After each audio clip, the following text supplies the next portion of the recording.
did. Wait. Do you know who that is?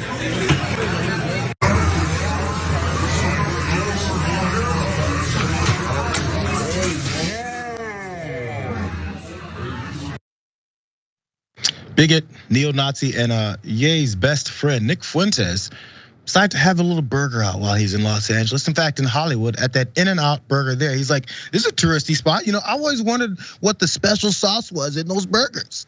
So he went in there, as you see, slinging drinks at people. Those two guys were actually with him. That's who caught the Sprite on the back. This whole thing started because apparently a couple who recognized Fuentes and didn't like the fact that he's a huge bigot and a Nazi and goes around telling folks like him that they can go ahead and engage in violence. They were upset at him. In fact, they filmed themselves throwing ketchup at him as they left the restaurant. Watch this.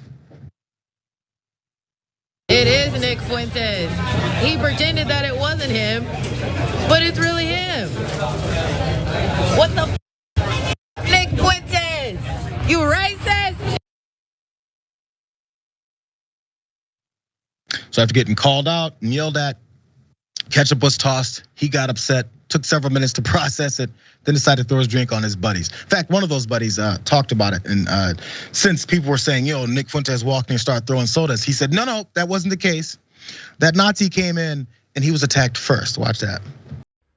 Before this goes viral, I know this is gonna look bad on Nick Fuentes. You can see him throwing a Sprite in the In-N-Out. But if you look at the ceiling right here, you see there's ketchup all over. That's because some lady and her husband came up to us, flipped us off, and then threw the ketchup all over me and Nick, mostly Nick. I just wiped it out of my hoodie, and he retaliated with the Sprite. That's actually what happened. We were attacked first, and we told him to go away. They went away and threw ketchup at us. He should not have thrown a Sprite, but that's the truth. And it's all over my favorite hoodie, man.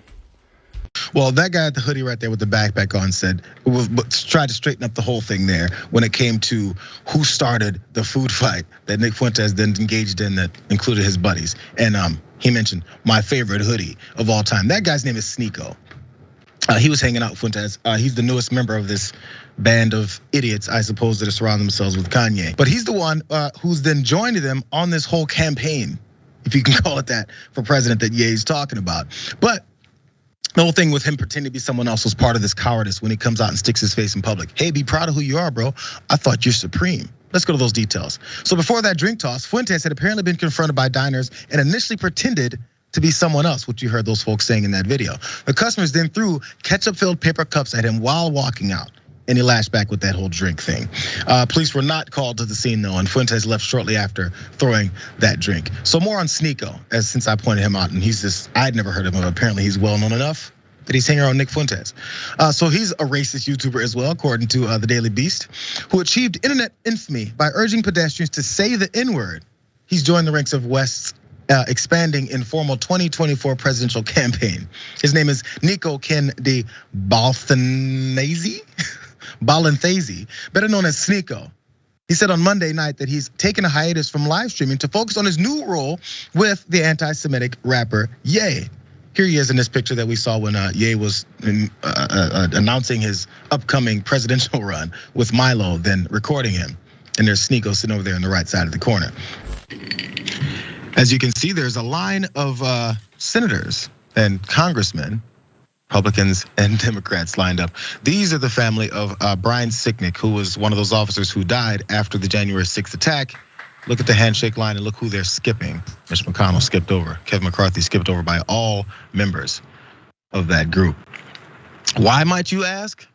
I think you already know. We've seen the response from many Republicans as it comes from the January 6th hearing of the committee talking about what happened. The push from Donald Trump of how much he hates these folks, and from MAGA in general, as they turn around then go, but we support the blue. Back the blue, except for these blue, because these blue were the ones trying to stop us from overturning an election, flipping democracy in the country. Either way it goes, as you guys know that now, again, Brian Sicknick, he then passed away after suffering 2 strokes after that riot and after the attack that went directly on him in multiple different ways. So you can understand why they wanted nothing to do with these folks who continue to support Donald Trump, or at least silent about his extreme push further to want to then terminate the Constitution, which he said last week. Let's look a little closer though at that handshake line though. And maybe the thoughts that are running through Mitch McConnell's mind as he continues to try to have some kind of human contact, but that just ain't working no more, bro. Watch this again.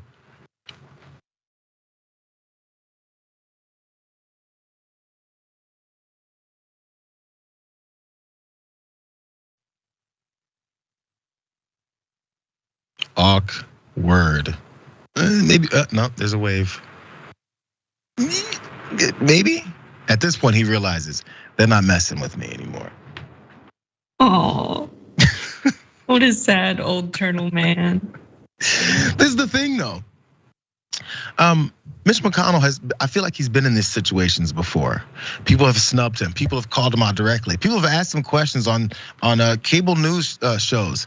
And he continues to go with this just like he's this insular figure who won't say much, still won't say Donald Trump's name. He started a couple of press conferences this past week talking about things like the termination of the Constitution. If you want to do this, this, and that, these people can't run and become president of the United States. Say his name then, bro. You're still cowardly and everyone knows it. Say nothing or then say the whole thing, because there's nothing else that makes you look worse. And then these types of things happen.